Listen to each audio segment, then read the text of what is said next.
Good morning and good afternoon to you. It's Friday, February 21st, and the weekend is almost upon us. After a It very is indeed.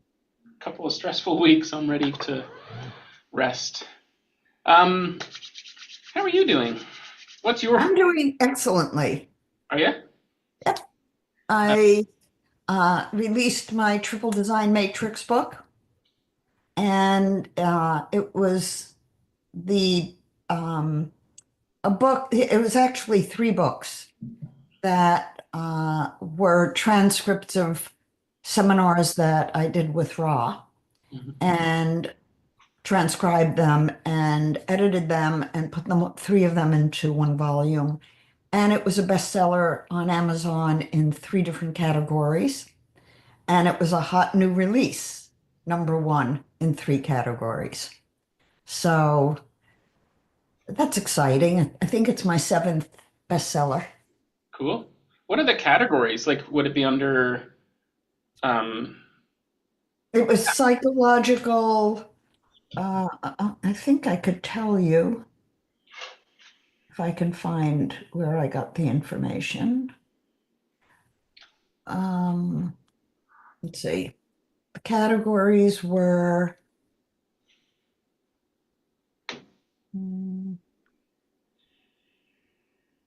bestseller was lifespan development, medical psychology research, and psychology research. hmm, lifespan development. I didn't even know that was such a thing as a category.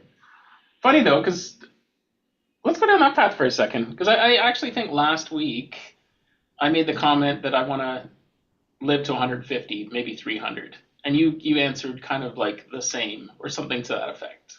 Mhm. Um, let's talk about lifespan because that gives me something to be excited about. After a couple of weeks of frustration, I want to just talk about improving and getting healthy and um, yeah, figuring all that shit out. So, I mean, it seems pretty evident to me that humans lived a much longer a long time ago. Actually, if you believe, like, there's in the news, it's like there's a whole bunch of people being reported as being 120 years old or something like right now. So are they Well, there? they're not. I mean, that's, fraud, but Yeah. uh, people can live much longer. Some of the old masters did, and, certainly people in the Bible were mapped as living a long time. I Yeah. think that in Western society, certainly in the 20th century, beginning in the 20th century, um, a lot of things changed. And I think one of the big things is the food supply. And I think that um, I don't know when it changed, but I think that when people were connected to nature more Hmm. and there was less technology, they lived longer. And there's certainly no reason that people can't live a long time with good medical support and um, self-care and discipline. But Hmm. most people are not disciplined and don't eat right and don't take care of themselves. I mean, if I go to the grocery store, we're not even really looking at food most of the time, and even the produce that's there, it's not the same. Yeah. So because people used to live until their mid 60s, up until about what 40 years ago, and so lifespan seems to be increasing, but it seems to also be capping out. Let's call it 84 or something. But folks used to live longer then too. So it seems today we're never mind bad diet, bad personal regimens, and then just cooking ourselves with radio waves of different frequencies all the time in our quest for convenience, faster internet or whatever. So it's interesting. It's almost like we trade, like we're always trading something. we're trading, like we've given ourselves high speed technology, and therefore now we're cooking ourselves. 100 years ago, I mean, there's protections for it, yeah. and I think there's some good protection for it. I think that you can find good food if you spend the money and you research it, and there are good supplements Hmm. to take. But I think, in my view, mostly people don't take care of themselves. Hmm. They don't live according to what's right for them. Yep. And many people have jobs they hate. They go to an office, they work, 9 to 5, come home, eat, go to sleep, watch TV, get up, and do it again. And for many people, there's no connection to their soul for most of their day. And I think that is extremely damaging. Yeah. Yeah, it's the quest to have stuff. Like often it's around materialism, whether it's a house or whatever it is, like a chase for these things. I think for most people, it's just survival. Yeah. They need to earn enough money to be able to buy food and clothing and take care of their family. Hmm. So Hmm. the quality of life has been compromised. I think I read or saw somewhere that there was this thought that like a human heart could only beat so many times. Um, is there any truth to that? Would you say, based on what you've learned, like, or can you?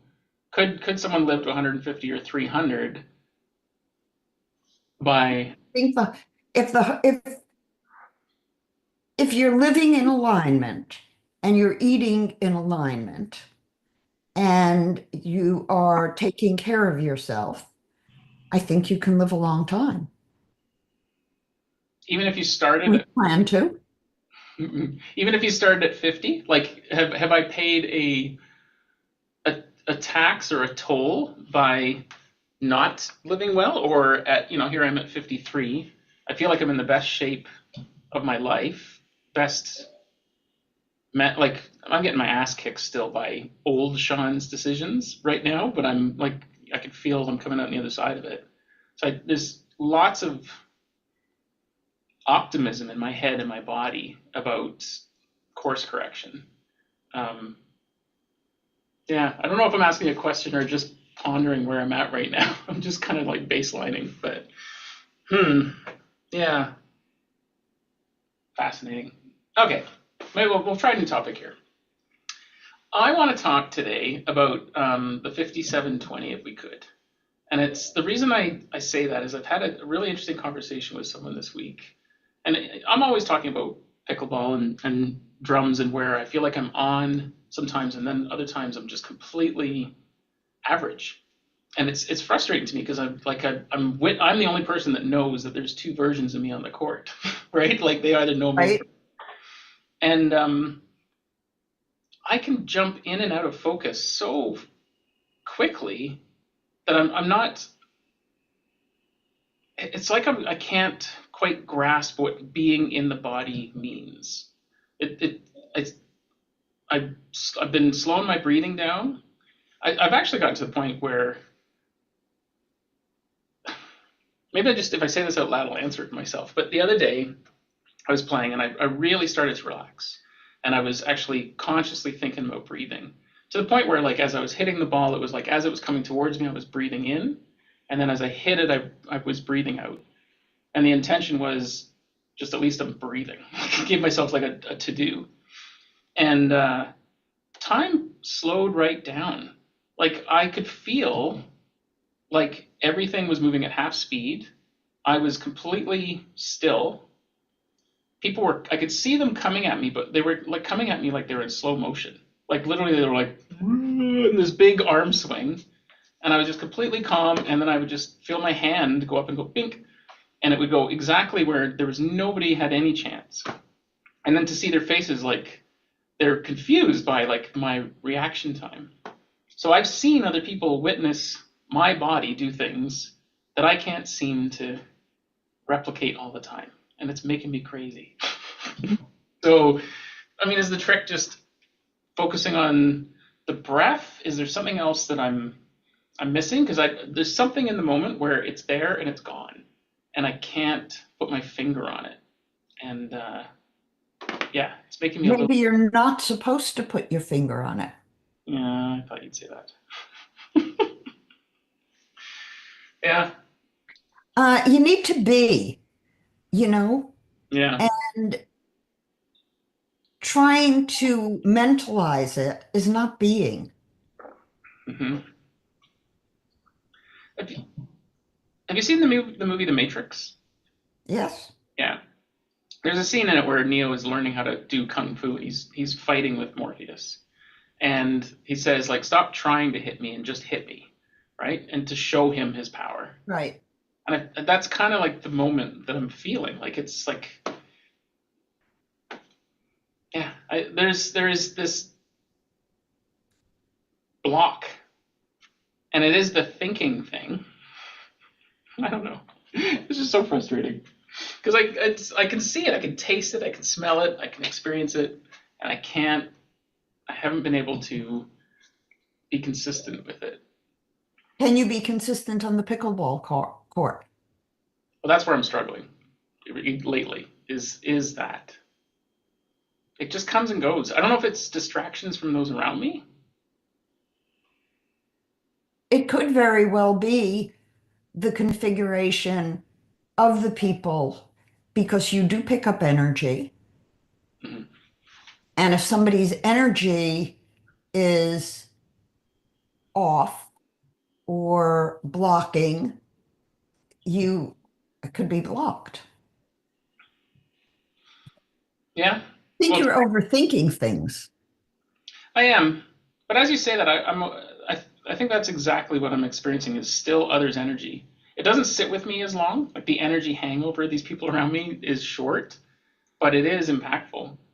There's a woman today that was my partner several times, and she reminds me a lot of my mom. Like she's got a similar kind of energy. So I find myself like zoned in on making sure she's okay. And she couldn't find her phone for some reason.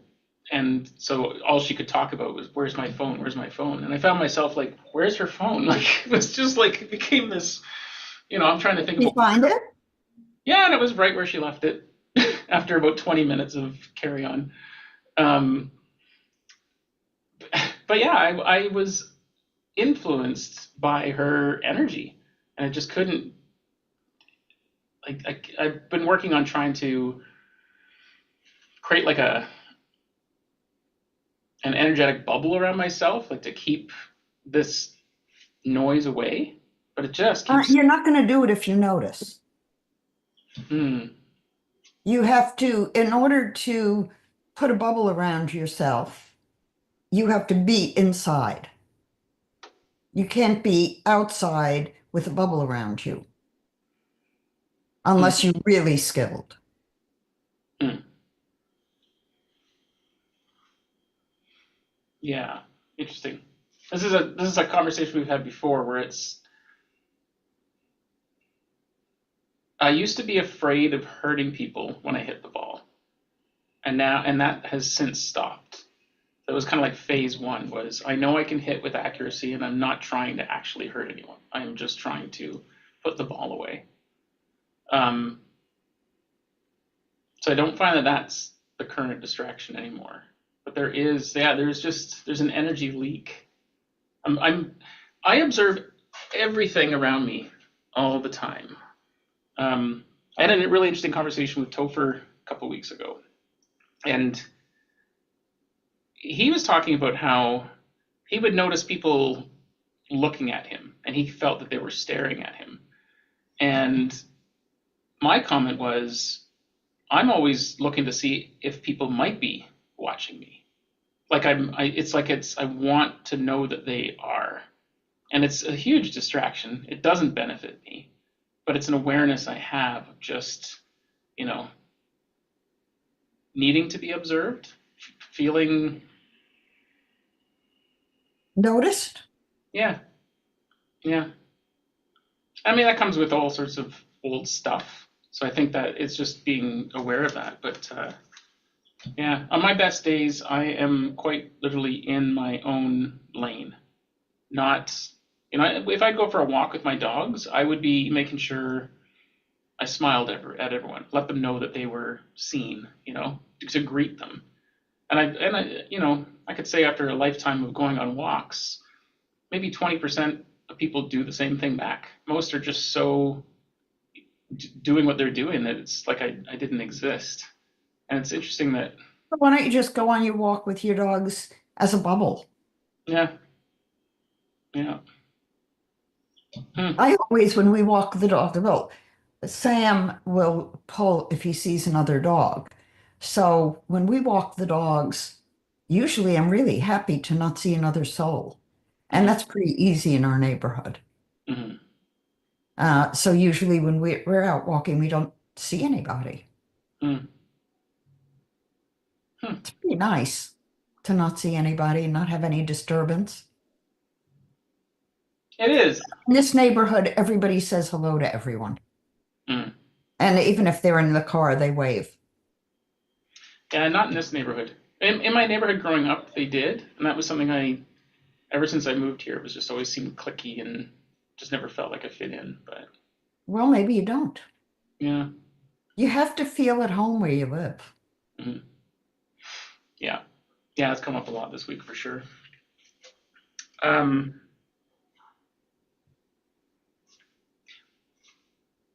yeah, because it's part of this question.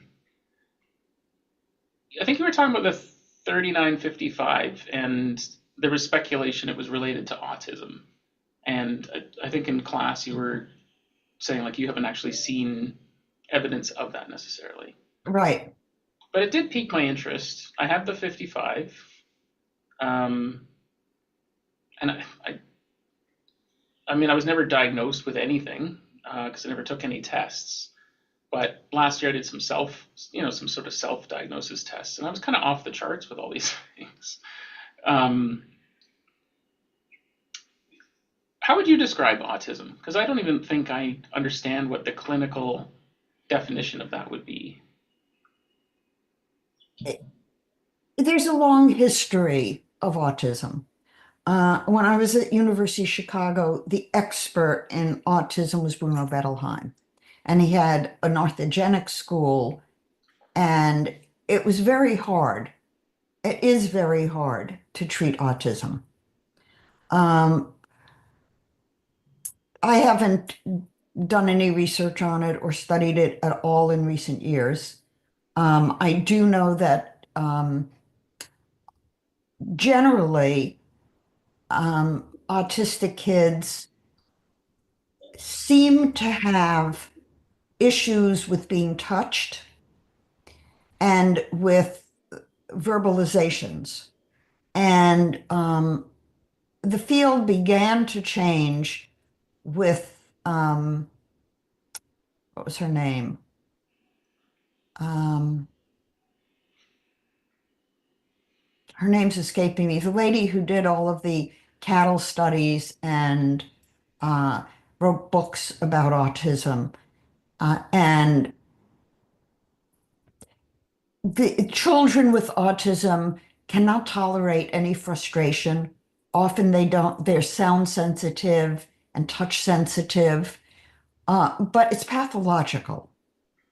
It's not, um,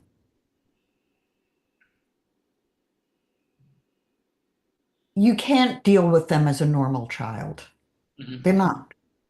Uh, and the evidence seems to indicate that they're very telepathic and may have psychic abilities that they can't describe because they're often verbally challenged. Mm-hmm. Many of them don't speak on time. The developmental sequences are a little bit skewed.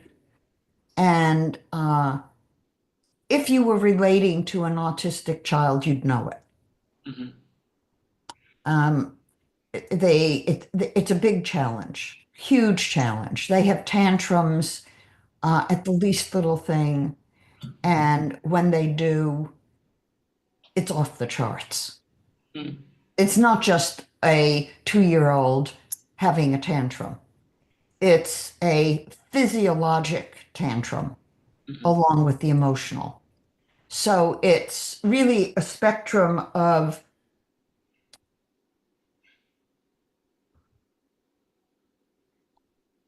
language, emotional reactivity, and probably some learning issues. Um, they may be geniuses in one area and completely inept in other areas. Mm-hmm. A good movie for autism is Rain Man with Dustin Hoffman. Mm-hmm. He did a great job. Mm-hmm. Yeah, it's interesting. I was like, there's certain boxes that I tick, but I've never had trouble You're verbalizing. not autistic and you're not on the spectrum. No, but I'm very sensitive to sound and touch. I've actually noticed quite a bit in the last year. Like I don't like being touched without like I actually flinch. Like if someone touches my arm, I'll flinch. Um, but I'm the person that'll initiate hugs. Like I do like touch, but it seems to be I need to be the initiator. um, Well, if you're sensitive, Sean, and uh, you don't like people coming into your aura who don't belong, mm, it's that simple. yeah, I've been shedding people out of my aura lately too. Yeah, it's been a challenging couple of weeks. You know about what's going on with this business, and it's that's closing off, but just the pain and the reminders daily right now, it's a shit show. So I definitely find myself pretty sensitive this week. And is Wendy doing okay with it? She's doing okay. Yeah, we're supporting each other well. Yeah, we had it was a rough week, but we're we're working together well through this. So yeah. Well, maybe on that conversation, like I wrote down closing a business, energetic ties. Um, I don't mean to always come back to design actually, except that I wonder if I've heard something in my mind and have been fabricating a longer ending to this energy. But something about the channel 2946 and needing to see something through to the end to get the lesson from it. And so that doesn't resonate with you? Okay, good. You know, I, the same way I don't use astrology to run my life, I don't use design to run my life. Mm-hmm. Most people, 99% of the population, are manifesting generators. They're designed to manifest their full potential. Mm-hmm. Human design is a very incomplete, erroneous system with lots of misinformation that has derailed many, many people. Mm-hmm. And I do not diagnose people, I don't label people, and I don't think that way. Mm-hmm. Um, I saw too much damage in my training, in my, when I did my internship, uh, and, as a psych intern, I worked at Rush Presbyterian St. Luke's Hospital.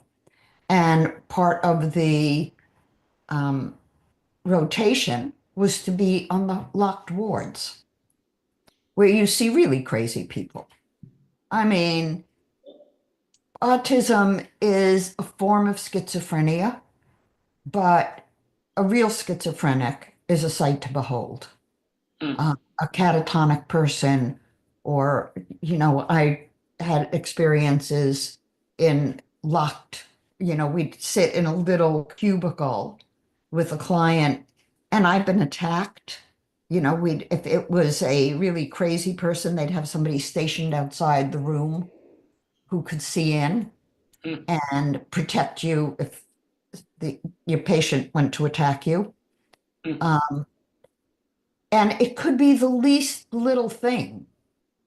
Now, those people are diagnosable, but in an outpatient setting or a private practice such as I had, um, I did not ever like using the DSM to label people because it stuck with them. Imagine saying to somebody, you're narcissistic. And that's a term thrown around. Oh, that person's narcissistic. Oh, my husband or wife was narcissistic. And, most people have never dealt with a true narcissist.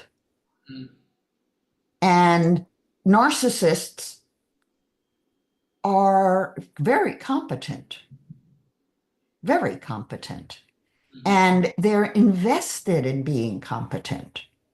So, you know, if I were going to someone who I wanted for some reason to have a consult of someone really, really expert in their field, I wouldn't mind going to a narcissist because they're going to be invested in doing it right. But if you cross them, they'll go into a rage because they won't feel competent. So, human design or astrology, where people say, I'm this sign, or I'm that sign, or I'm this type, or I'm this profile, it is not who they are.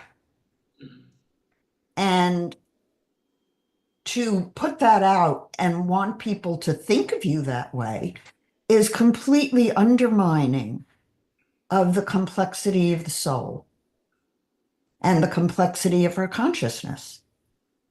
So I don't do that. I don't do readings that way either. mhm, Um, I look for what turns on and off in charts and where I can see the talents and even in relationships.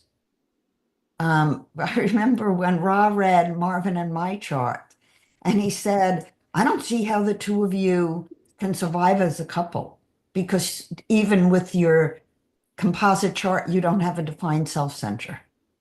mm, Well, that's because he didn't use Chiron, which gives Marvin the 515, and he didn't use the multidimensional perspective, which makes us both manifesting generators. mhm. And it's um, it's wrong to label people. Mhm. It's just wrong. Yeah, the narcissism thing's interesting, right? Because that word is everywhere. It's rampant. It seems to be, and it's whether you're behaving narcissistically or you are a narcissist, or it's just. People don't even know what it means. Mhm, You know, Narcissus loved looking at his image in the pool. So it has the connotation of someone who loves themselves and their ego inflated with the love of themselves. mm, And you cannot diagnose a narcissist just because they think they're great. mhm, There's many nuances to it. Well, I've worked with some pretty severe narcissists in my practice through the years, and it's almost impossible to get them to change. mm, They do not take input. They do not. I remember one client, I was working with him and his wife in sex therapy, and he would always say, yes, but, yes, but. And the but was, yes, you can have that point of view, but my point of view is different and I'm not going to change it. mhm, So in the early works on narcissism, um, it was considered a uncurable condition because it's so young. It comes from a faulty attachment system Mhm. and a level of insecurity that can never be resolved Mhm. because the other person cannot ever love you enough to fill that void. Mhm. And there's a vertical split in the psyche where you can't get through that vertical split. It's tricky. Now, that said, I have worked with narcissists and made progress, Mhm. but you have to be very skilled and you have to be extremely careful in your communication and very, very, very patient. Interesting. Yeah, I've told you about the experience with this one person that kind of set me on my heels for 7 years, without a doubt, narcissistic, and exactly as you described, issues with his father, um, like unreal. Very competent, like you said, though, and very capable if not monitored, to steer things in. Yeah, it's interesting because I'm I'm very capable of doing a lot of things. I'm almost afraid to just be to go in a direct line. If that makes sense. No, that doesn't make sense. What we're trying to say. I know what I could do to get everything I want, but it seems like I would have to blaze a path through people that I've experienced on the receiving end. And it feels uncomfortable. And it kind of blocks me. It kind of leaves me unable, like struggling to move forward, if that makes sense. Well, it may be that you're setting your goals on the wrong world. Mm-hmm. Set your goals for spiritual world, not mental world. Yeah, I knew that was the answer. So I was thinking about where I was doing that in the mental world. That's interesting too. Hmm. You're never going to be satisfied if you're living only out of the mental world Mhm. because the spirit is where the joy is. Yeah, yeah, for sure. I started the business that we're closing. I don't know if I told you this, but I started it, or I realized that I started it because I wanted to prove to two former employers, which was like two jobs before I even started this company. I had this notion in my mind. It was like a needing to prove myself. And it was like, if these two clowns can run a business, I will. So I came back to Canada, started a business, built it bigger than they ever did. They have no idea. They have no idea that I ever did it, nor do they have any idea that I ultimately ran it into the ground.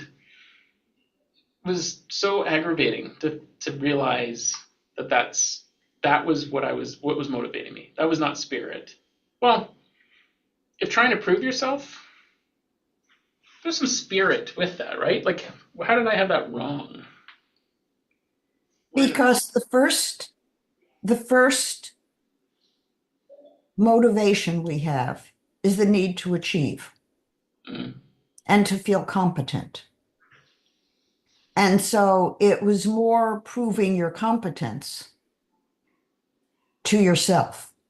mm-hmm. Yeah, you said that last week or 2 weeks ago with Wendy and I. I basically have put myself in a position because I needed to prove myself, and You did. that was hard to hear. And I agree with you, but you know, what part of me would want this for myself? It sounded like it was karmic, like I had chosen this previously. My soul had chosen to just take the hard route. John, I think you're really overthinking your process. Mhm. You're making yourself crazy. Mhm. Um, just live. Stop thinking. Just play pickleball. Yeah, just play pickleball. Your life is a pickleball court. Mm. Somebody, does boom and you hit it back. Mhm. And, if you see your day as a pickleball day, communication is pickleball too. Mm. Interesting.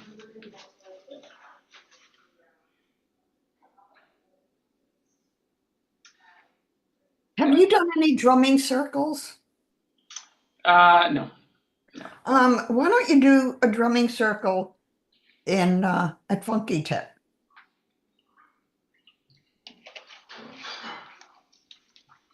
And you lead it. Um, it's extremely interesting and it communicates.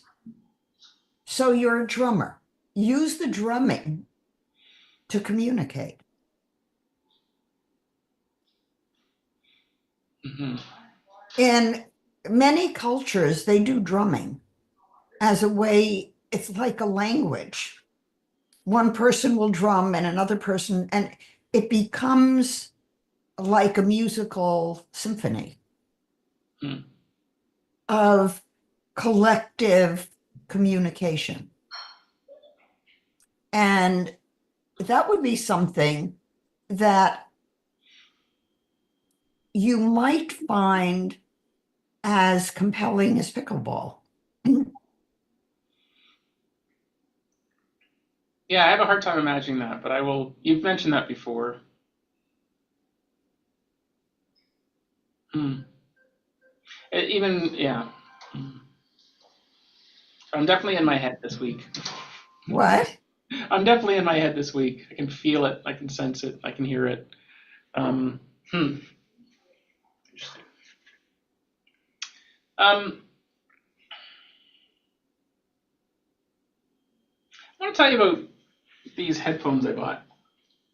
I had these little Beats headphones the other day, and it was an interesting little process. And it wasn't synchronistic, but it was kind of what you've been talking about a lot, which is I didn't feel like I had the means right now financially to even give myself permission to get something like that because I use them for meditating, various music and things and hypnosis tracks and stuff. And my other ones had died. And so Wendy was like, why don't you get yourself a pair of them? It was almost like I felt like I needed permission, because we're a team and we're struggling. And so all of a sudden it was like, great, let's do that. So then I did my little bit of research to find which ones I was going to get. And I decided to get these because they're made by Beats, which Apple bought, and it was appealing to me because I wanted it to work really well with my phone. Like I don't want the aggravation of technology. So then I find the ones I want. I start looking on Amazon and Best Buy, and it's going to take 5 days to come to me. And a little voice inside my head was like, just ask ChatGPT where else I might find it. It said, oh, Shoppers Drug Mart, which is a store, a chain in Canada. And there's one down the street. So I was like, great, I could get up tomorrow morning and I don't have to wait 5 days. And they were $80 cheaper than everywhere else. It's like, perfect. The universe is opening up a path for me. So I get up, I go to this store, and the website says they have 2 in stock. Like very specifically put in my address, the location down the street. I get there and the guy says, "Oh, we don't have them. You should never believe what the website says. You should call us first." So here I am aggravated that I'm trying to shop local because that's what everyone's doing right now. It was going to be convenient, and then I go there and I'm supposed to call to make sure that their website, like, why is that my responsibility?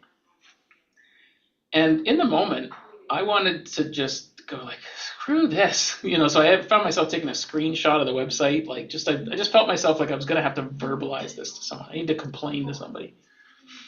And I was just getting ready to walk out the store, but he had said, like, do you want me to go look in the back? I can double check.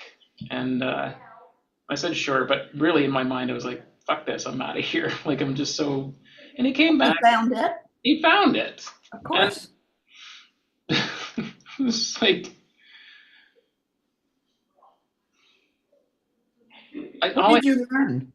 I had to be patient. And this whole week has been about patience. Yeah. And it was like it was just so clear, like the way you've been talking about it, where it's, these little,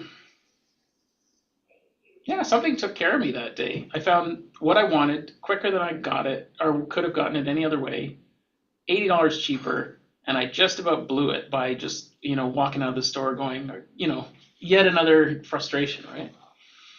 Patience is agonizing. It's so hard for me. So it's a good reminder. And I can actually feel it. Like right now, I just got a cramp right there, like tied to that. The taming power of the great. 34.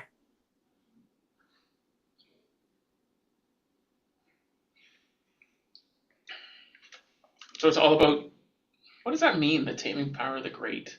I've definitely heard the phrase in regards to that gate. Well, it's an energy that's coming out of the sacral center.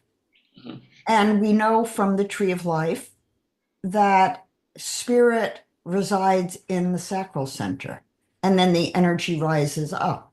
In the body graph, you have the 34, 57, 10, 20. It's a big channel, and you have that whole channel. Mhm. So it pushes you toward action, even when action may not be appropriate. Mhm.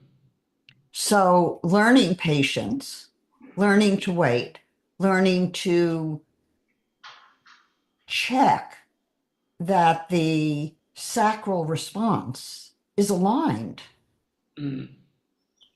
is part of what you need to do every minute of every day. Ooh. I think I've been pulling away from the idea of a sacral response, but I think it was because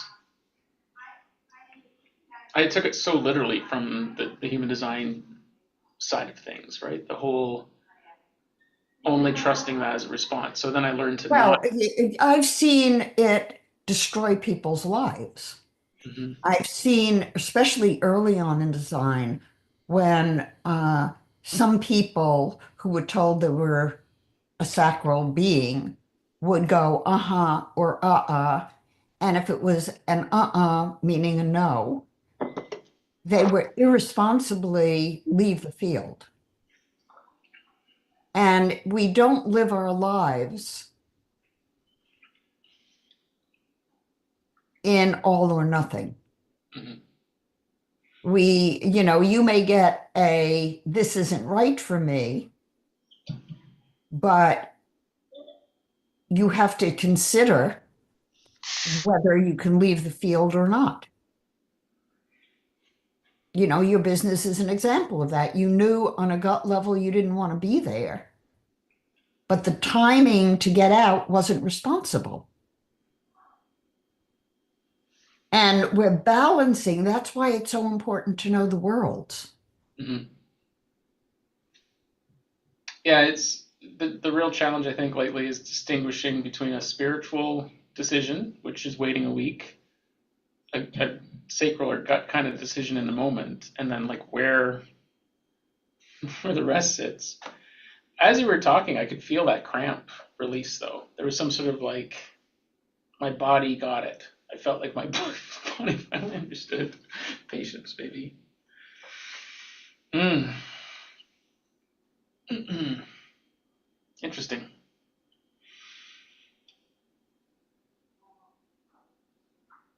I think that it's best to use the charts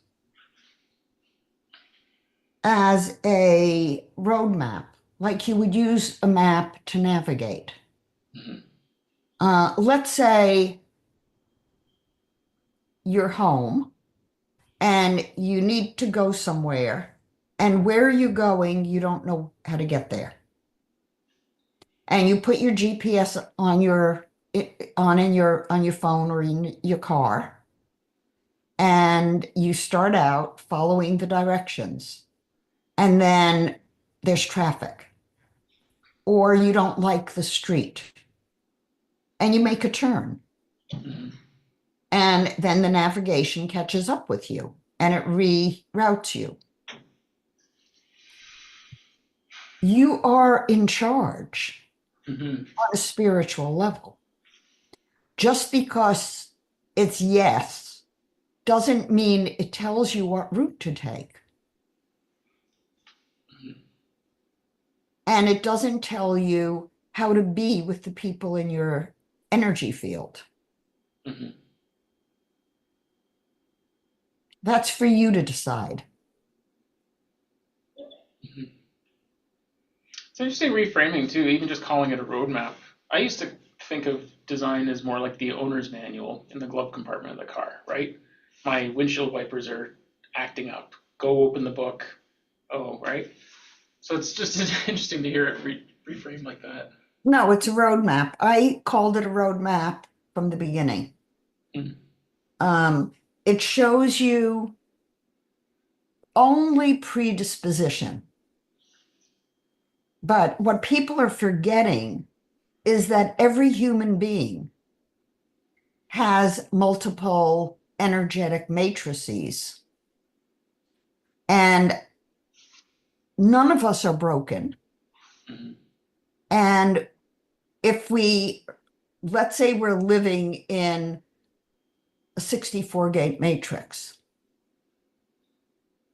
we're human. We're in a 64 gate matrix. Every channel and every gate is active. It may not be highlighted. So imagine a Word document on your computer. Some things you bold if they're things to pay attention to. You might use italics, you might use color. I use all of those things when I do a document. Why? Because I want to bring attention to certain things. All your birth date does is it highlights what's been bolded on that day. Mhm. It doesn't mean that if it's not bold, you don't have it. Mhm. It simply means that you may be predisposed to perceive that a little bit more than if Mhm. it wasn't defined. Yeah, I was about to say that word predisposition, and then you repeated it at the end. Predispose, like even that's a good word. That makes a lot of sense. But the way people are reading human design is that if it's not active in your chart, you don't have it, Mhm. which is completely false. Mhm. You wouldn't be a human being if you weren't in these multiple matrices or functioning physiologically on all cylinders. Mhm. That we certainly can see when a baby is not okay. They don't develop normally. They don't do things they're supposed to do. So when a baby at 3 months old starts reaching for objects and begins to roll over and begins to have preferences as to who holds them and what foods they like or how much they want to eat or drink. Most of the time, I think nowadays babies are breastfed and the mother knows when they're full and when they're not full. Mhm. Nobody tells them. How does a baby who is a reflector know to cry when it's hungry?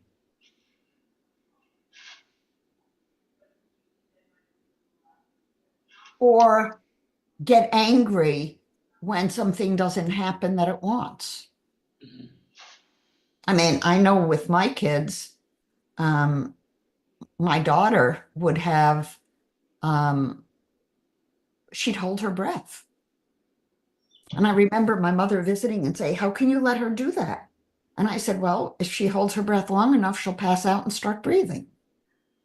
Right? The body will, yeah, the body will take over. You Mm. know, but I didn't mess with it. It was her thing. You know, it was her way of, now she has the 34-20. So it was, she wanted what she wanted, and if she didn't get it, she could hold her breath. So that's an interesting thing you mentioned. So was she holding her breath, do you think, because that would get her attention? No, Or no, you can't attribute those kinds of motivations to a 2-month-old baby mm, or a 4-month-old baby mhm, or a 6-month-old baby. They're not manipulative. mhm, Now, the parents can condition manipulation into them, sure. but not usually. Hmm. I mean,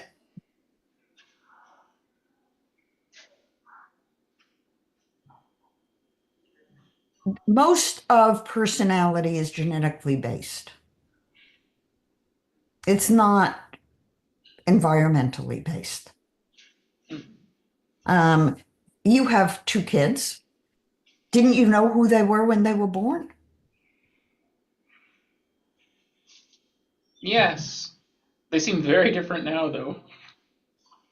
Um, that's an interesting question.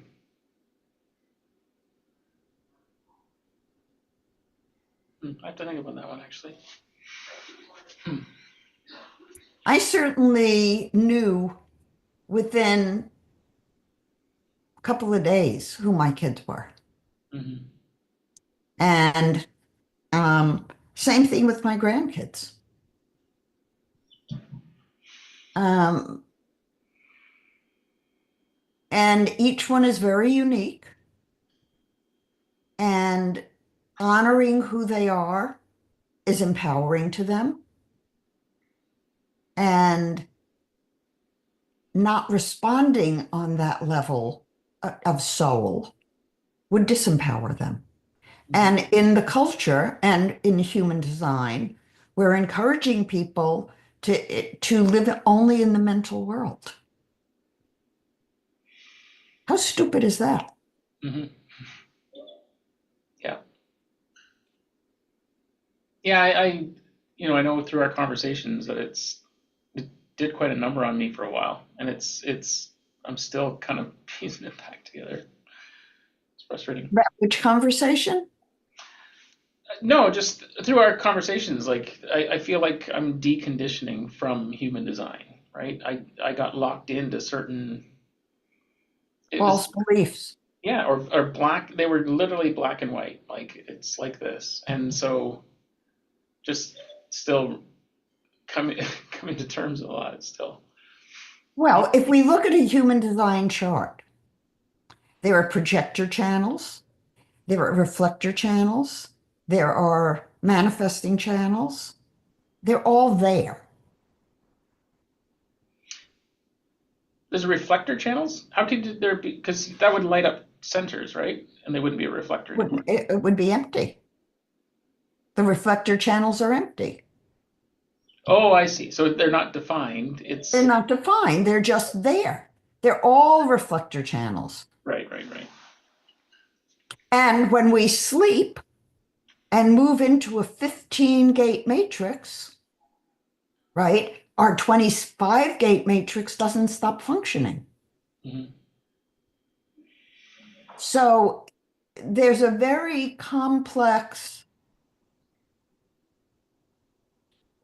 it's not exactly physiology, but it's the energy flow that is not physical. Hmm. You know, how does somebody um, like Marvin, who has an open splenic center in his human design, he picks up energy from patients. Is And it wasn't conscious, but when I first met him, I mean, he had left his medical practice for two reasons. One was that he was in a Beverly Hills practice, he was the head of a hospital, and he was supposed to, in the practice, not spend more than about 15 minutes with the patient. And he wanted to, when a patient would come in and he could feel what the patient was feeling in his body, he wanted to heal that person. He wanted to talk to that person. He wanted to know where this etiology came from. And could he clear it by putting hands on and healing him? Uh, so he left his practice to be able to sit and talk to patients. Mhm. And when he came back to the States and opened his office again, he would schedule an office visit would be an hour and a half. So he could get a history, he could hear what was going on with the person, to get the etiology of the discomfort, and solve the problem. Hmm. Is his spleen open and composite as well? No. Okay, so like he probably defined every center, but yeah, I've got some questions about because the more I dig into the four world stuff, the more I learn about myself and the energy around me. I don't want to say, oh, we've talked a little bit about muscle testing and pendulums and stuff, and you've commented that you haven't found much value in that. Um, I Yeah. I seem to get a very strong response from a pendulum. Like, A lot of people do. could that be because am quite defined sacrally? It seems to No, be. It like has nothing to do with the no. sacral muscle. Undefined sacrally. Yeah. No. Some people it's accurate for, and some people it's not. Mm. I Well, remember getting a cat bite on my thumb when we had all our cats, and cat bites are very dangerous. They get infected very quickly. mhm. So I immediately started an antibiotic, and to, the infection proceeded to spread. I mean, it was so scary. Um, I went to an infectious disease person within like a day, like hours, because the redness was going up my arm. Mhm. And um, the doctor said to me, well, take this antibiotic, but if it doesn't resolve, we may need to put you on IV antibiotics. So I went home and I did the pendulum and I did muscle testing. Is this antibiotic right? Is this antibiotic right? I couldn't, I mean, I got information, but my gut kept saying no. Mm. And I finally said to Marvin, I need two antibiotics, not one. And here's what I need. It was intuitive. It wasn't based on any of the muscle testing or the pendulums or anything else. I took the second antibiotic, just intuitively picking it. Within 15 minutes, I could see the difference and feel the difference. Wow. Now, I'm someone, if I begin to get sick and I don't take an antibiotic, I get very sick. Mm. And if I take an antibiotic within minutes, I know if it's going to work. Mm. And I'll get better almost immediately. So where is that? It's certainly not visible in my chart. My grandmother, I thought it was a scratch, but it was definitely from her cat, and she was in the hospital the next day, and her arm was purple and hard as a rock. Like it is terrifying just how quickly that went. Yeah. She was in her early 90s at the time, I think, and it she was fine in the end, but it was I didn't realize how serious it was until I saw her arm, and I was like, holy cow, that did not take long. I mean, because we've had so many cats uh, in our life, starting with Noble. Mm-hmm. Um, I've had quite a few cat bites, scratches, bites. My arms are scarred from, if we'd have carpets cleaned or something, and I'd have to put everybody into one room, and they'd be in a panic, and I'd pick them up. They would bite, they would scratch, they would, who knows what. But yeah, I've been through it many times. Hmm. Do we have any questions? No questions. There's definitely people tuning in. Um, but yeah, no questions today. No Well, comments. we should certainly have whoever tunes in like and subscribe to our videos. Yes, I forgot about that. I was going to do that. It's been a lot on my mind this week. Nah, just a little bit on your mind. Just a little bit. Yeah. So, Honest. Sean, let me ask you a question about that. Yes. When things are on your mind, what happens to your spirit? Where does it go? It curls up into a ball and hides under a rock. And what difference would it make if it peeked its head out and gave input? Hmm. Would that make a difference? Yeah, and it does. It comes out and checks in and keeps course correcting. Like as painful and difficult as this week has been, it's all been necessary. So lead with spirit, not with mind. Mhm. It will change your life. Yeah, yeah. My emotional response is short, quick, and even this morning we got a bit of news. It was just another frustration, and I just could feel my blood pressure boil. Like I went from 0 to 10 in 20 seconds, and so I just went and had a shower because I was next on the to-do list anyways. And I came out and said to Wendy like, yeah, I feel a lot better. Like it was like really ready to go nuclear. Um, and I was just like, well, it's not worth it. It's the lights at the end of the tunnel of this particular episode, and then it's moving on. So and then just recalibrating the energy and getting on task. So I've literally thrown everything at myself the last couple of weeks. I think I told you I stopped drinking 3 weeks ago, and the number of nights where like in my mind I can hear myself saying I need a drink, and of course I don't, and it wouldn't help. But it is just like screaming in my head, like give yourself a break, give yourself a break, and I don't want to. Like I actually am able to detach from it, but that voice is just screaming at me. So Tell it to shut up. yeah, yeah, I've done it pretty successfully this week. So, um,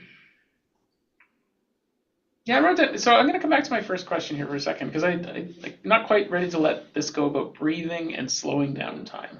So I was asking about the 5720 and this awareness of if I'm truly relaxed, and it is when I'm thoroughly enjoying myself. Like I really am just like it's child's play. That's actually the probably the thought that comes into mind is it's like this is child's play.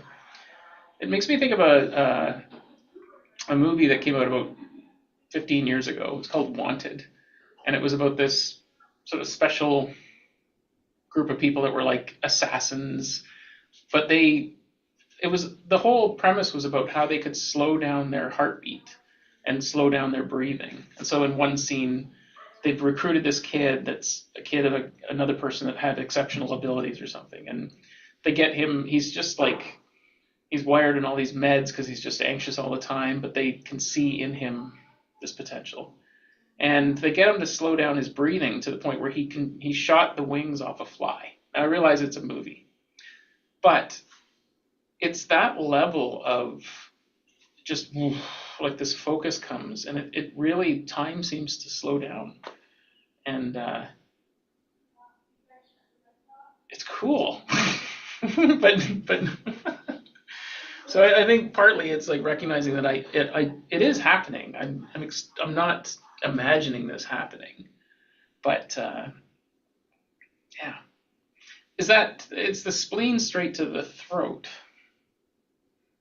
Like I always think of the throat as manifesting through communication, but if I'm manifesting a shot from the spleen, like a real intuitive, physical in the body experience. I'm gonna find. Are you asking something or just describing? I'm describing, trying to put it into words, but like I feel like there's something there that it gets me excited about what we're capable of as humans. Like Well, all, you're tapping into spirit.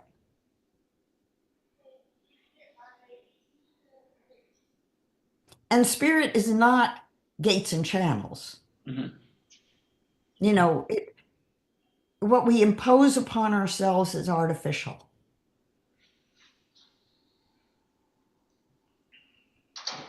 mm-hmm, You are not divided into four matrices.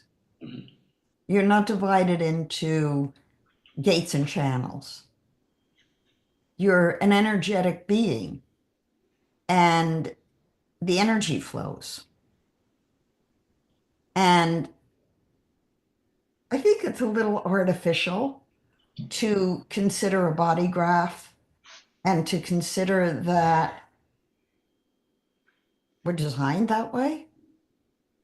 After all, it's just a model mm-hmm, of some, we could have many different models. We do. We have many different psychological instruments. mm-hmm. In fact, one of my professors in Chicago, his name was William Henry. He was one of the designers of the thematic apperception test. And what he found, very interesting study, he did two interesting studies. On the thematic apperception test, he documented that 6 months before a person dies, they begin to disengage from life. And it didn't matter whether when those um, measurements of disengagement happened, the person could be absolutely healthy, but within 6 months, they died in some capacity, whether an accident or a illness, but he could predict that before a person died, within the 6 months before their death, there was a disengagement process on an unconscious level. And it could be measured in the thematic apperception test. So that was one study. Very interesting, because you could not, you could predict it from this psychological instrument, but you wouldn't have known if you had just been talking to someone. Mm-hmm. And the other study that Bill did was on Academy Award winning actors and actresses. And what he found that almost 100% of them, if they were really good actors, were identity diffused. So when you said to them, if you couldn't act, what would you do? All right. They had no answer. They had no identity other than the part they were playing. And when I was working in the movie industry with talent, I actually experienced that he was right. Hmm. That the biggest fear in the talent I worked with was what would they do if they couldn't do what they were doing? And it was not normal. You know, somebody said to me, if you couldn't be a psychologist, what would you do? I could name 15 different things I would be happy doing. An actor or a successful actor, a talented actor or actress couldn't. Hmm. Yeah, that kind of makes sense when I think about a lot of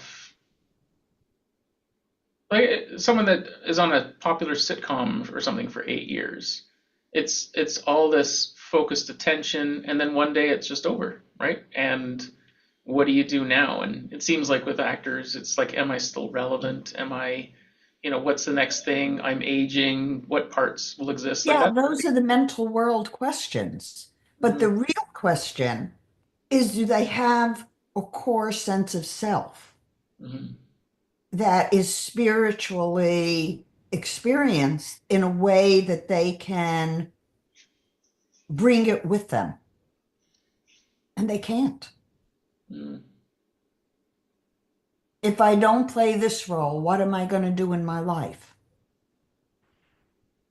But they would, need a role to tell them who they were.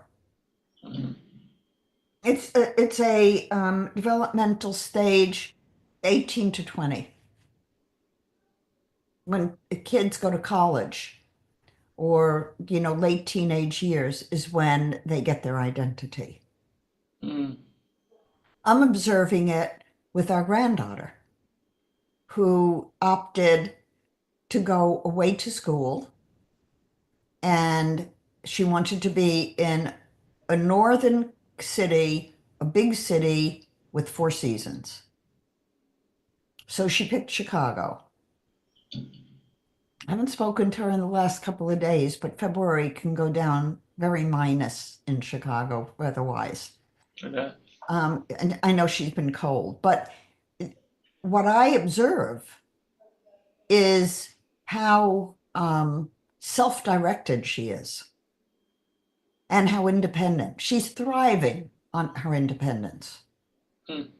And, she's dating and she's in a sorority and she's changed her major and she's completely independent. Yeah, 18 to 20 for me was a shit show. It was just like literally left me spinning. Hmm. What were you doing? Fui.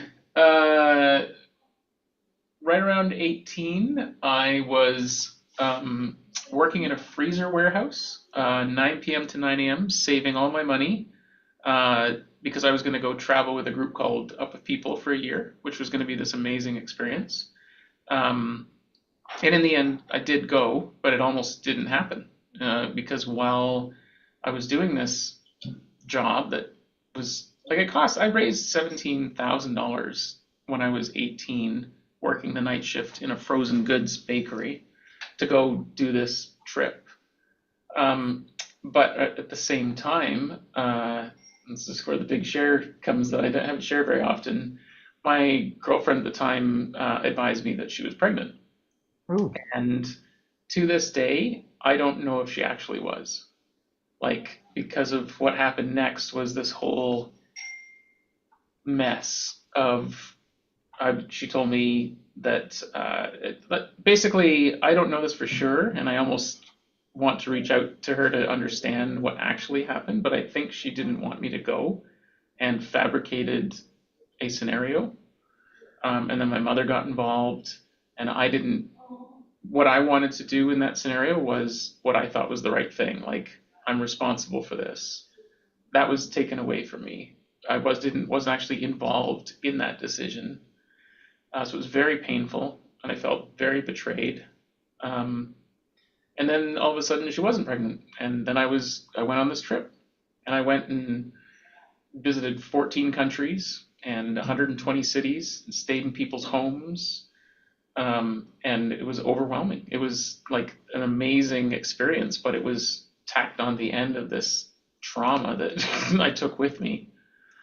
And then when I came back, my family moved out west. So I was in Toronto, and all of a sudden, I didn't have a home. I had to move to the west coast of the country.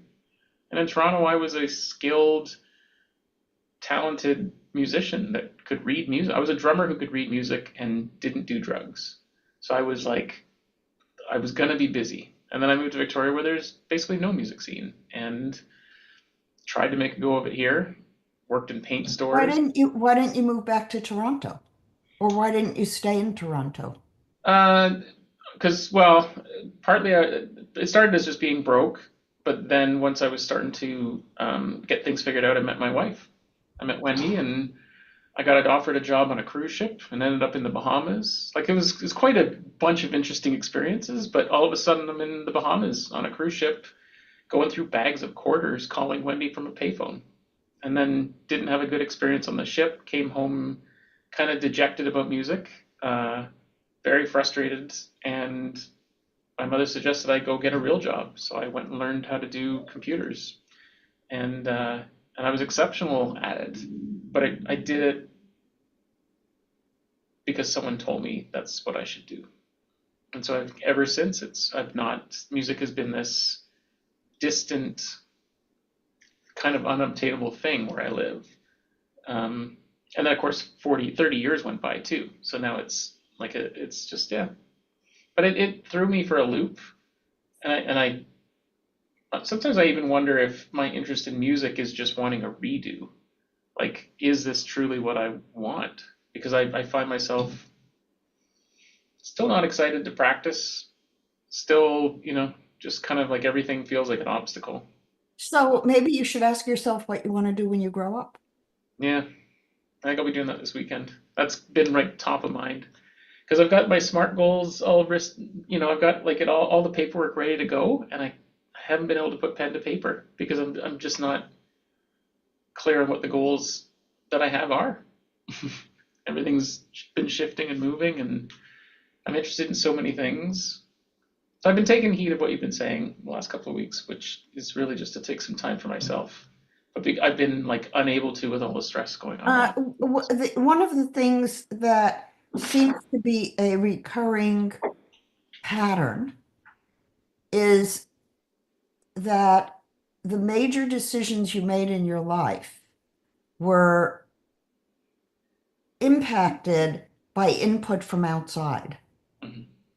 And they always seem to lead you in a direction that was not clean internally. It was not your decision. It was a contaminated decision, if we can call it that. Uh, I think it's rather important that you take time with no input from anyone Mhm. and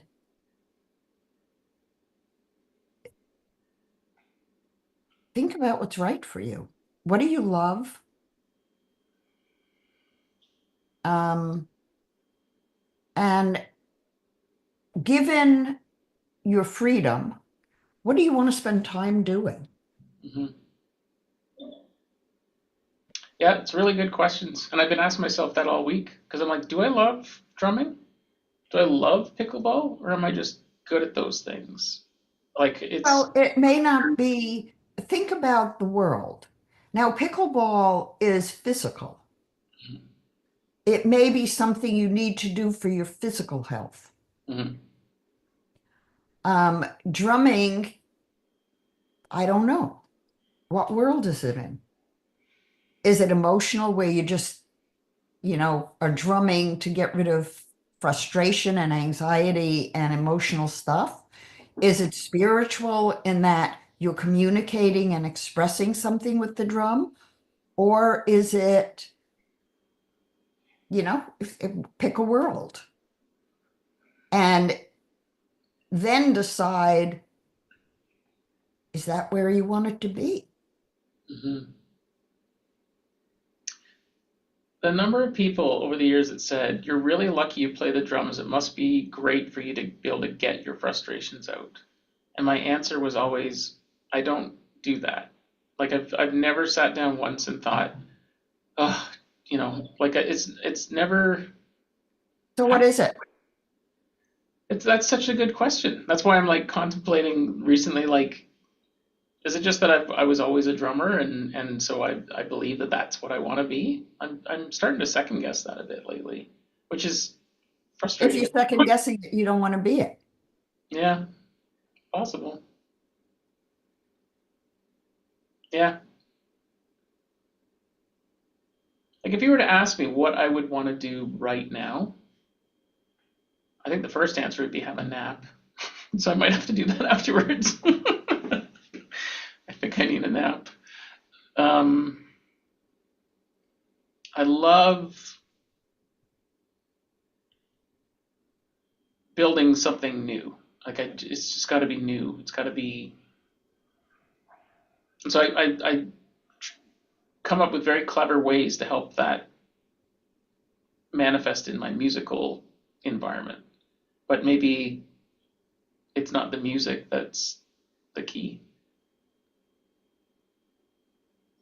I need to check in on that though, because that doesn't necessarily feel correct. I think it's more just frustration lately. Just to feel like I've hit a wall lately based on my progression. But My dog is sleeping in such a strange position. I'm just looking at his paws and I'm thinking, how can he possibly be in that position? It's very strange. our dog Scout just lies on her back, like all four legs up in the air, and she'll like put herself against the corner of the wall so that she can do that. And I think she's stretching. I think that's kind of how she like stretches. She also really loves if I grab her two front paws and pull, like gently. So it's almost like I'm, helping Stretching her her. stretch. Man, she loves that. It took me 9 years to figure that out, but We have a peanut for Mac, and he stands up on it, and then Marvin shakes it, and it's really good for his back legs. He has some hip dysplasia, and it's a form of physical therapy for him. He has acupuncture every week and physical therapy every week, and his dysplasia has not gotten any worse through the years. is he 12? Yes, Acupuncture for a dog. Does he enjoy it or he loves it. really? Yeah. Like getting a needle stuck in him. Wow. Well, he gets treats and he gets attention and all of, Mac is a very charming dog. Hmm. And when he goes to the vet, everybody fawns over him and loves him, and he's beautiful and he's related. So the vets all love him. And when where he goes for acupuncture, they put him in a room and he knows exactly where they keep the treats. And he starts scratching to get the treats. And I Marvin usually is the one who takes him, and all of the vets and the techs just cater to him. They just love him, and he loves going. Like,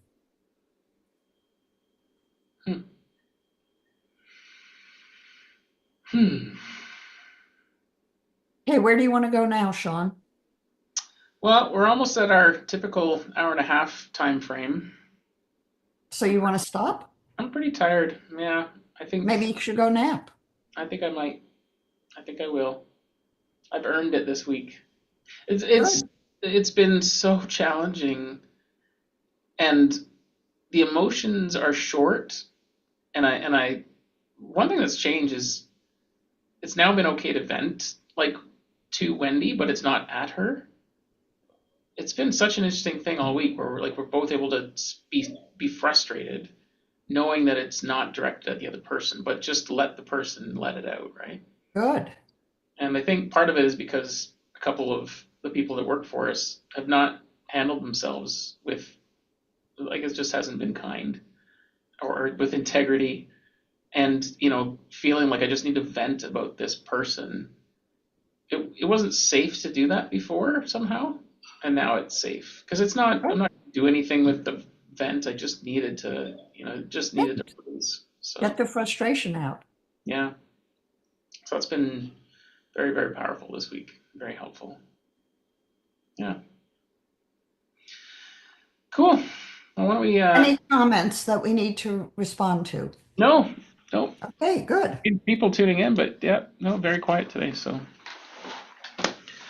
all right. If anybody wants to get a copy of the Triple Design Matrix and leave some reviews, that would be great. And the next book is in its final stage, and that is Human Design and Health. Oh, really? Marvin and I did a commentary. Okay. Oh, it's the same kind of thing, like based on your conversations with Ron, and okay. Seminars that we jointly gave. Mm. Yeah, well, and I know. That's for a conversation for another time. Okay. Okay. Well, I'm gonna close.